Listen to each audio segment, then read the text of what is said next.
any person arrested or detained under custodial investigation shall be allowed visits by conferences or any member of his immediate family or any medical doctor or priest or religious minister chosen by him or by any member of his immediate family or by his counsel. Okay, hindi ko nahabaan kasi nga ma'am, I'll follow your advice. Ma'am, may penalty po to. Ang penalty nito, any person who obstructs, prevents, or prohibits any lawyer, any member of the immediate family or person arrested, detained, or under custodial investigation, or any medical doctor or priest or minister by his counsel or by his counsel from visiting and conferring privately chosen by him or by any member's immediate family with him, or from examining and treating him. Ma'am, by his choice at any time, I'll go back to the title at saka dun sa nakalagay. Nakalagay dito, hindi lang custodial investigation basta arrest or detained. So he was arrested and detained. So even if magdebate tayo na custodial investigation ba yun o hindi, no? So ma'am, ang ano po dito, ang penalty is imprisonment of not less than 4 years nor more than 6 years and a fine of 4,000 pesos. So ang question ko, meron na bang report dito sa arrest at kinasuhan ba si General Torre? Last question, ma'am. Tuwing magpapa-aresto lately, parang ang pinaka-effective si General Torre, di ba? So nung pina-aresto si Pastor Kibuloy, grabe yung mga nangyari at ginawa, di ba? Nung pina-aresto po si President Duterte, yun naman pinag-uusapan natin, nakita naman natin. Nung nag-hearing po ako tungkol sa tulay na sa Isabela na gumiba, hindi po nag-a-attend si Secretary Bonoan. Sinabi ko lang, kailangan ko pa bang i-designate si General Torre para kunin si Secretary? The next time, nag-attend na siya. So ito, tanong ko ma'am, pag nag-issue tayo ng subpoena at hindi siya mag-attend at kinontempt natin, pwede bang ang utusang kong hulihin si General Torre ay si General Torre? Kasi effective, no? Dinadaan ko lang sa biro, but I think of all his interviews and sa nangyari, this is my last point, ma'am. I'll submit to all my other colleagues. This is my point lang, ma'am. Nanonood kasi yung buong PNP. Nanonood yung mga teachers ng constitutional law, mga estudyante. Nanonood ang mga estudyante ng criminology. And di ba sabi nga nila, yung bata, hindi mo pwedeng turuan sa salita. Natututo yung bata sa gawa. So ganun din sa gobyerno natin. Pag sinabi nung mayor, no corruption, pero corrupt siya, ang dating sa mga department head, pwede mag-corrupt. Di ba? Pag sinabi ng COMELEC officer sa isang probinsya, no cheating, pero pinayagan niya yung cheating or vote buying, ang papakinggan ng tao, hindi yung salita, yung gawa eh. So kung mali yung pagka-aresto, nangangamba ako na especially sa lugar na walang internet, walang cellphone, baka ito yung masunod eh. Humihingi sila ng counsel nila o doktor tapos hindi pagbibigyan, no? And then the last point doon, ma'am, is that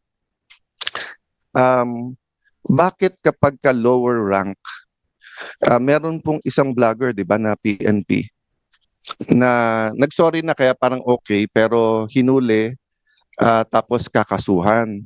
I understand that at magandang rule yon na pagka ikaw ay sundalo o pulis ay hindi ka basta pwedeng hindi ka pwedeng partisan, di ba? Pangalawa, kailangan bantayan mo sinasabi mo. But I'll give you 2 examples, ma'am. Bakit po si General Torre, kung ano-ano sinasabi sa kung ano-anong interview, hindi naman napapagalitan? So ang dating po sa lower rank, bawal partisan kung kalaban. Kung kakampi yung sinabi mo, pwede.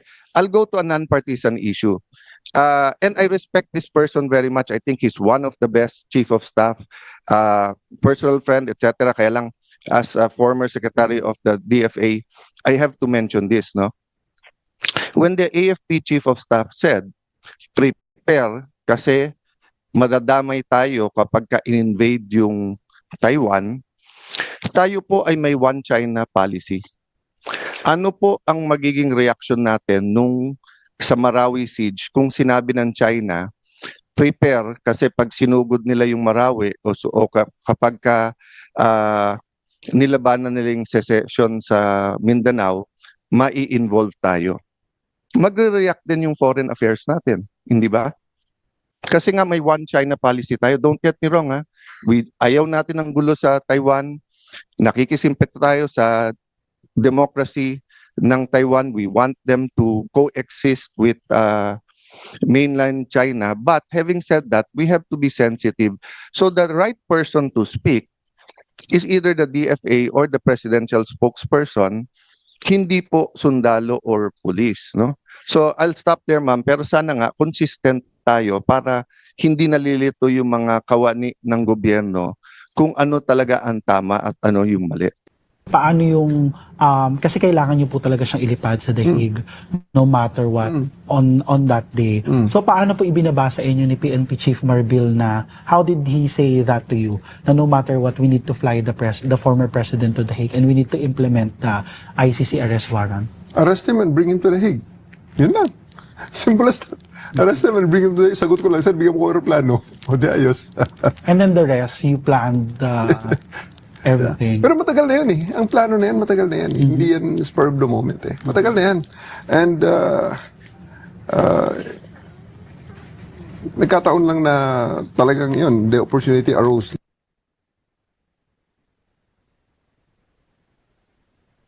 Ayan, maliwanag, may Operation Pursuit, sabi nga ni General Torre, matagal na yan. Hindi yan spur of the moment. Inutos ni General Marbil, ang Chief PNP, and the operation was planned as early as January 2025. So hindi natin pwedeng sabihin na madalian at waring nakita ko bit-bit ni General Torre nung pumunta siya dito sa first hearing dahil pinagmamalaki nga niya na napakakapal nung plano niya. Ang Oplan Pursuit 80 pages.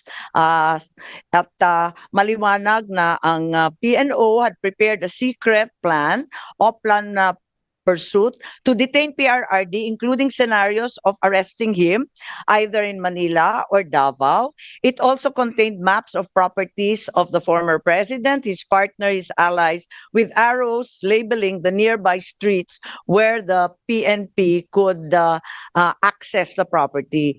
Sana hihingi ako ng kopya nitong 80-page plan called Operation Pursuit. At gusto ko rin sana malaman, katulad ng sambayanan, kung kailan nag-umpisa to.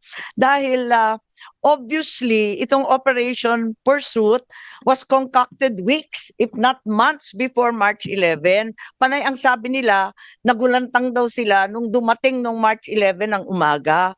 Pero mukhang hindi naman yata totoo to. Hindi naman yung Interpol o yung diffusion notice na dumating ng March 11 ng 3 a.m. ang nag-umpisa nitong lahat. Kundi, nung nakaraang taon pa, Mayo pa lang, klarong-klaro na. Madam Chair, may I move that this committee issue a subpoena duces tecum to the PNP to produce that document? Madam Chair, before you rule on that, did the cabinet secretaries also submit already the whole video? Kasi they said last time Putol.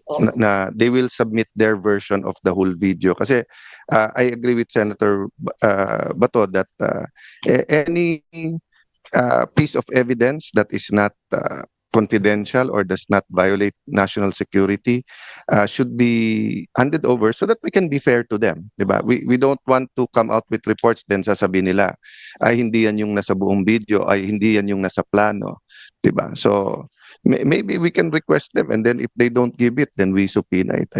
But I submit to you, Madam Chair. Yes, I'm in full agreement with both our senators. And certainly, the comment that there was no plan until they received the Interpol warrant or diffusion order is highly doubtful. Pati yung New York Times, alam yung balita tungkol sa plano.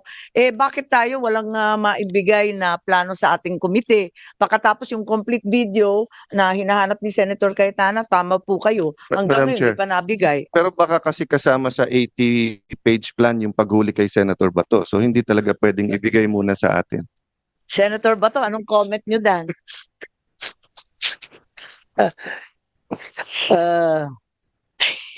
I'm waiting. Magkapit bahay tayo, ha? O sige. Ang liwanag